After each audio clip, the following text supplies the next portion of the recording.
उत्तर प्रदेश में मुख्यमंत्री आवास योजना का जो अगला टारगेट है वो है उत्तर प्रदेश में रहने वाली एक जाति जिसे हम बंजारा के नाम से जानते हैं। बंजारा एक जाति होती है और जो यहाँ पे किसी राज्य में उसे एसटी के तहत गिनती की जाती है, किसी राज्य में वो एससी के तहत मतलब अनुसूचित जाति, और जैसे मध्य प्रदेश हो गया तो वहाँ वैसे ओबीसी में गिनती गिनी जाती है इसकी।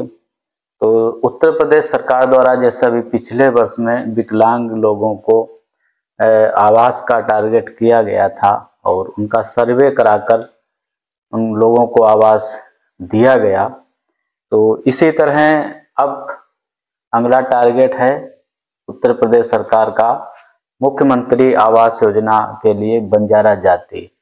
बंजारों के बारे में आप जानते ही होंगे, ऐसे लोग होते हैं जो बेघर होते हैं, ज़्यादातर घर उनके पास नहीं होते हैं, अपना पल्ली का टेंट तंबू तान के रहते हैं। और ये भी देखा जाता है कि वो कहीं भी स्थायी रूप से नहीं रहते हैं बल्कि चलते फिरते रहते हैं। इस साल कहीं रुक गए, अगले साल कहीं रुक गए और ऐसे ही वो चलते रहते हैं।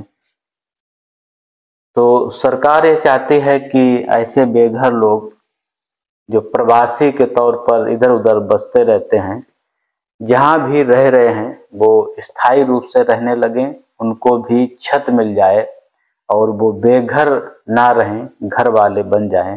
तो उसी को दृष्टिगत रखते हुए अभी पिछले महीना दिसंबर में इन जातियों का सर्वे हुआ था सभी जनपदों में, और अपने आसपास आप देखेंगे कि जहाँ भी बंजारा जाति रहती है तो वो ज़्यादातर ऐसे होंगे बगैर मकान वाले, क्योंकि उनको कहीं मकान नहीं दिया गया। अगर हम बहुत पीछे चले जाएं तो बसपा सरकार में कुछ गांव में जो अम्बेडकर गांव होते थे, वहां अगर इस तरह के लोग मिल जाते थे तो उनको आवास दिए गए, और जो आप देखेंगे लेकिन बीच में कहीं नहीं मिले। तो ऐसे लोगों के क्योंकि सर्वे में वो नहीं आ पाते थे, सर्वे में उनके कहीं नाम नहीं थे और लोग उनकी गिनती भी नहीं करते थे, क्योंकि उनका भरोसा ही नहीं होता था कि आज वो यहाँ हैं और कल वो कहीं और होंगे, तो इसलिए उनको ज़्यादातर छोड़ ही दिया जाता था।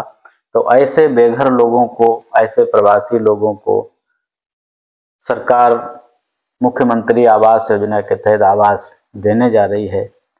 बंजारा जाति ज़्यादातर घूम घूम के अपने छोटे छोटे व्यापार करती है, छोटी छोटी चीज़ों को लोगों के बीच बेचने का काम ये जाति करती रहती है।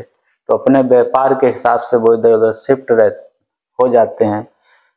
अगर उनको एक मकान स्थायी रूप से मिल जाएगा तो वो एक जगह बस जाएंगे और उनके सर पे भी छत होगी सरकार के द्वारा दी गई। पात्रता बंजारों में वही है जो मुख्यमंत्री आवास योजना की पात्रता है।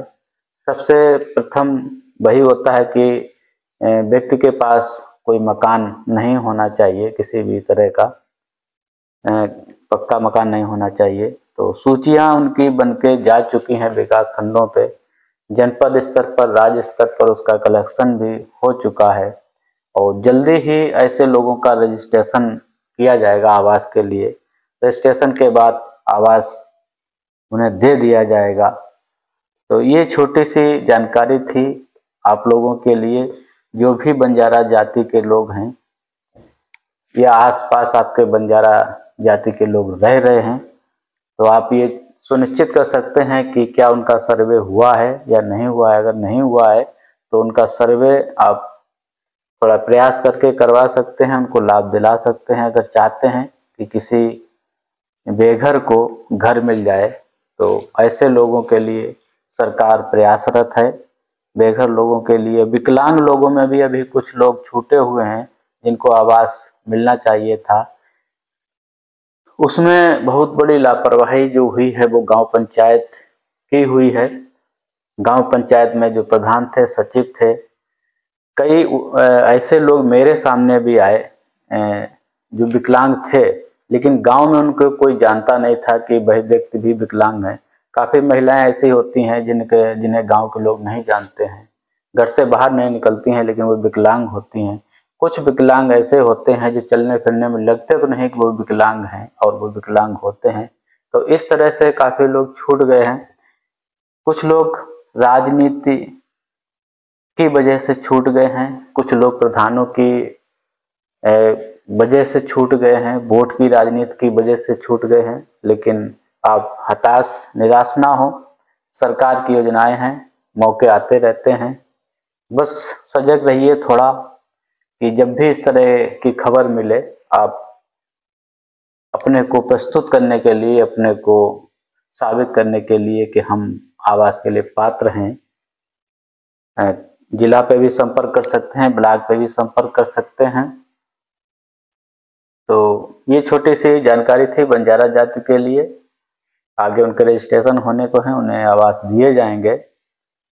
अगर आप हमारे चैनल पे नए हैं तो हमारे चैनल को सब्सक्राइब कर लीजिएगा, वीडियो को लाइक और शेयर जरूर कर दीजिएगा।